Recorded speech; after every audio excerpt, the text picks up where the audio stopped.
The leaves in the Appalachians were a fiery mosaic, swaying gently in the chilly breeze of early autumn. Nick Mortensen had always heard about the breathtaking beauty of this place, and now, driving along winding roads, flanked by towering trees, he could see it for himself.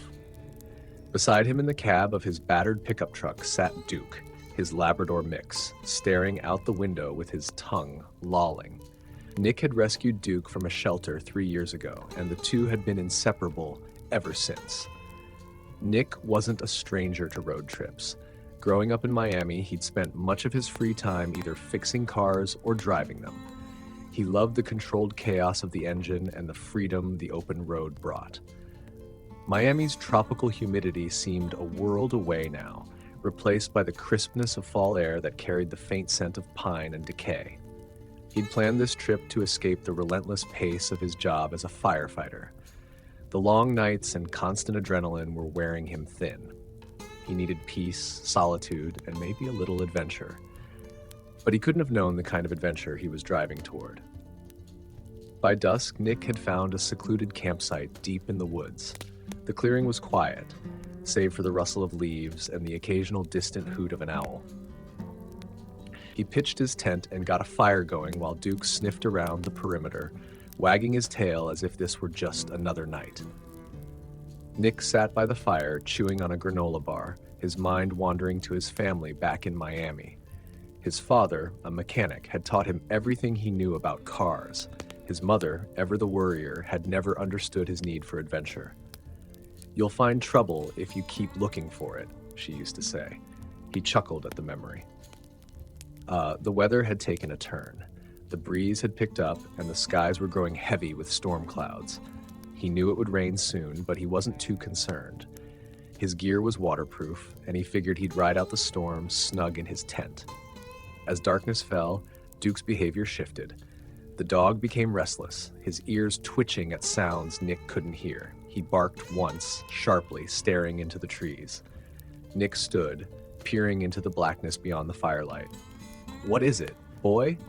he murmured, reaching for the flashlight strapped to his pack. Sweeping the beam of light across the forest, Nick saw nothing but trees and undergrowth. Yet an uneasy feeling settled over him, like the weight of unseen eyes pressing on his back. He shook it off. He'd camped alone before, and the woods always came alive at night. Animals moved, branches snapped, and the mind played tricks. Still, he couldn't shake the feeling as he climbed into his tent, Duke curling up at his feet.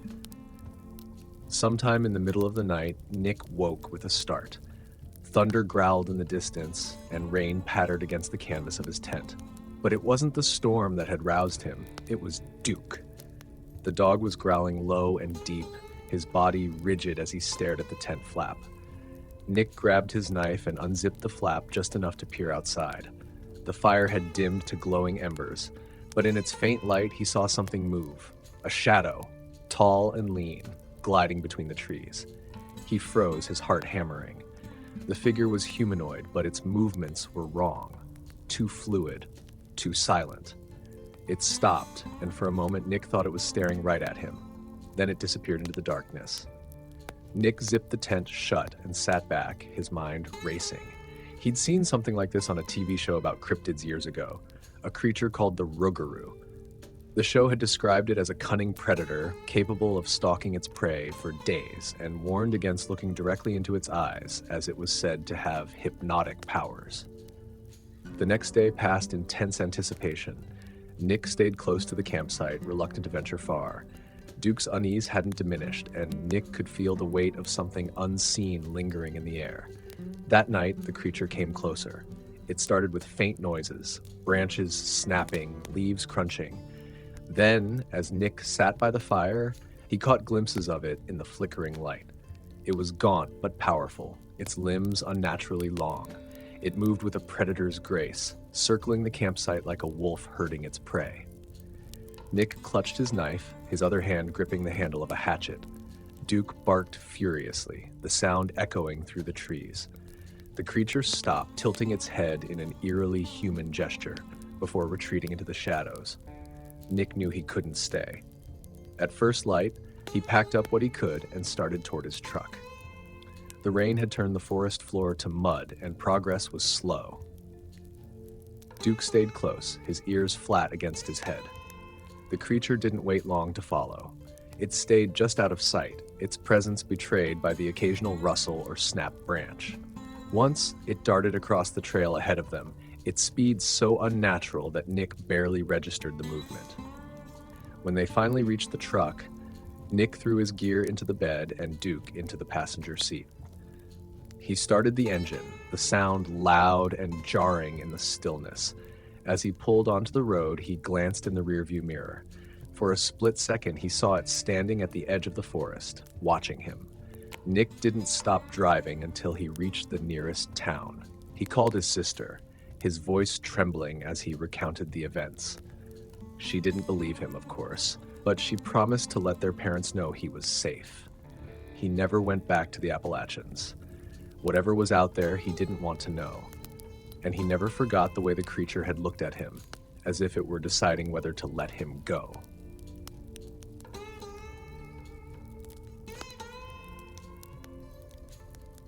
The Pacific Northwest was everything Arthur Davidson had hoped it would be. Towering evergreens, air so fresh it was almost intoxicating, and a misty beauty that clung to the landscape like a shroud. The winding roads leading into the heart of the wilderness were a stark contrast to the sun-baked flatlands of Mississippi, where Arthur had grown up.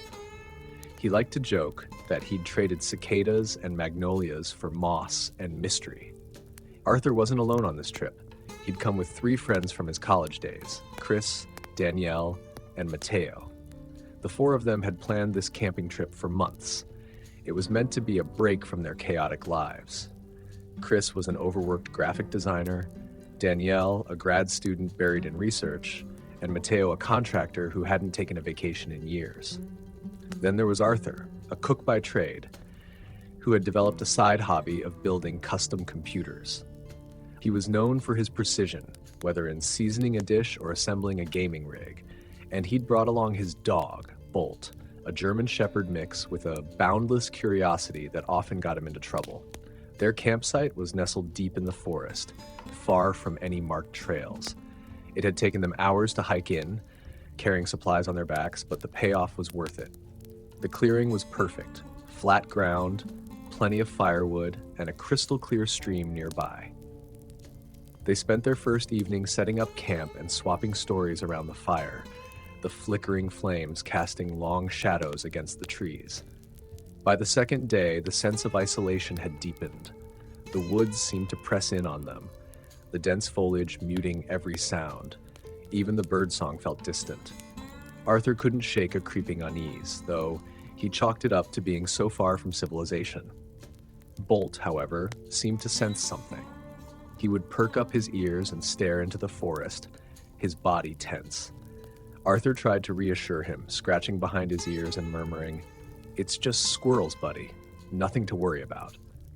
That night, the feeling grew stronger.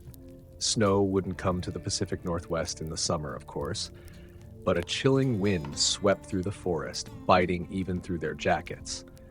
The fire crackled in defiance of the cold, and the group huddled closer to it, their laughter quieter than the night before. "Ever hear about the skinwalker?" Arthur asked, trying to lighten the mood with a spooky story. Chris groaned. "Don't start." "No, seriously," Arthur pressed. "I read about it. People have reported seeing things out here. Animals that aren't animals. People who aren't people." "Stop," Danielle said, throwing a marshmallow at him. "We're in the middle of nowhere, and you're going to jinx us." But Arthur wasn't joking. He'd read about skinwalkers, beings from Navajo legend capable of shifting forms and mimicking voices to lure their prey. He'd dismissed the stories as folklore, but now, with Bolt growling softly at the edge of the clearing, he wasn't so sure. Later that night, long after the fire had burned low, Arthur was woken by Bolt's frantic barking. He sat up, heart pounding, and unzipped the tent. "What is it, boy?" Bolt was staring into the forest, his fur bristling. Arthur grabbed a flashlight and swept the beam across the trees. At first, he saw nothing. Then, just beyond the reach of the light, something moved. It was a shape, tall, lean, and wrong. Its limbs seemed too long, its movements unnaturally smooth. For a moment, it stepped into the light, and Arthur's breath caught. It looked like a deer, but its eyes were too human, its posture too upright. Then it disappeared into the darkness. Arthur's mind raced. The Skinwalker stories came flooding back. He didn't know what to do. If the legends were true, there was no fighting it. The next morning, the group decided to pack up. "We're not staying out here another night," Danielle said, her face pale. But the creature didn't wait for nightfall. As they hiked back toward the road, it followed them. Sometimes they'd hear it, branches snapping, footsteps crunching. Other times, they'd catch glimpses of it, moving too fast to be natural. At one point, Bolt lunged toward the trees, barking furiously. Arthur had to drag him back, his hands trembling. "We need to run," Mateo said. They dropped their gear and sprinted, the forest blurring around them. Arthur kept Bolt close, the dog's frantic barking urging him on. Behind them, the creature gave chase, its movements eerily silent despite its speed. When they burst onto the main road, gasping for breath, a pickup truck was coming down the asphalt. Arthur flagged it down, shouting and waving his arms. The driver, a burly man in a flannel shirt, slammed on the brakes. "Get in," he shouted. They piled into the truck bed, and Arthur barely had time to pull Bolt in before the driver took off. As they sped away, Arthur looked back and saw the creature standing at the edge of the forest, watching them. They reached the nearest town and called the police, though Arthur doubted they could do anything. The creature wasn't something you could arrest or shoot. It was older than that, something tied to the land and its secrets. Arthur didn't sleep that night. He couldn't shake the image of those human eyes staring out of an animal's face. He'd come to the Pacific Northwest for adventure, but he'd found something else entirely, and he knew he'd never go back.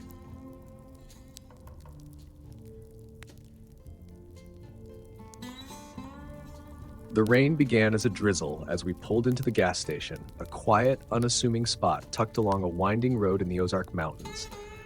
The green canopy of the forest loomed around us, the mist curling between the trees like something alive. I glanced at the bus windows, fogging from the dampness outside, and tried not to let the unease settle too deep in my chest. My name's Daniel Carter.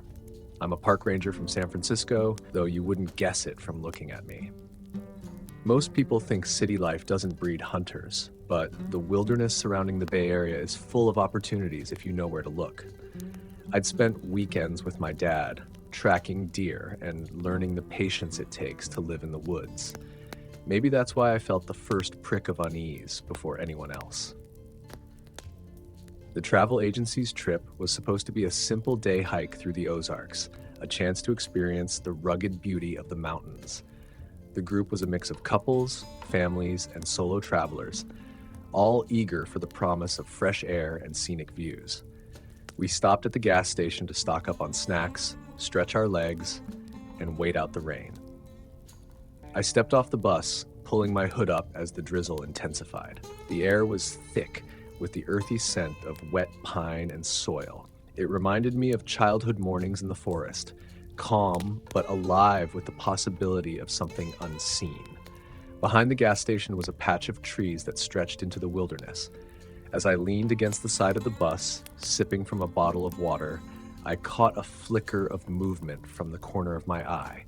At first, I thought it was a trick of the light, a shadow slipping between the trees. But then I saw it, a figure hunched low behind a tree, its shape obscured but undeniably there. My instincts kicked in, the same ones that had kept me safe on countless hunting trips. Someone or something was watching us. "Hey, Dan," a man from the group called out, breaking my focus. "You good?" "Yeah," I replied, forcing a grin, just stretching my legs. But I wasn't good. My heart was pounding, and my hand itched to reach for the knife I always carried on hikes. Like the figure didn't move, it stayed there, half hidden, its head tilted at an unnatural angle as if studying us. I told myself it was probably a local, maybe a hunter curious about the busload of tourists. But deep down, I knew better. The way it stayed perfectly still even as the rain fell harder, it wasn't human. By the time we boarded the bus again, the unease had spread through the group. People were quieter, their laughter subdued. We drove deeper into the mountains by the rain, turning the dirt roads into slick ribbons of mud. The hike itself was supposed to be straightforward, a loop trail leading to a waterfall. But as we made our way into the forest, the feeling of being watched only grew stronger. I didn't mention what I'd seen at the gas station. No point in spooking everyone. The first encounter came as we reached the halfway point of the trail. The rain had let up, but the forest was still drenched, the ground slick and the air heavy with humidity. We gathered near a rocky outcrop to rest, some of the group lighting a small fire to warm themselves. I wandered to the edge of the clearing, scanning the trees. That's when I saw it again. The same figure, now closer. It was partially obscured by a thick trunk, but I could make out more details. The broad shoulders, the long limbs, and the glint of eyes that caught the faint light of the fire. "Dan," a voice called behind me. I turned sharply. "Stay by the fire," I said, my voice firmer than I intended. The creature didn't move. It just stared, its presence heavy and oppressive. I thought of an article I'd read in a hunting magazine a few months back about sightings of dogmen in the Midwest. A cryptid with the body of a man and the head of a dog, known for stalking its prey and toying with them before attacking. When the creature finally moved, it was with an unnatural fluidity, slipping behind the trees like a shadow. That night, we didn't make it back to the bus. The rain returned in full force, drenching the forest and making it impossible to navigate.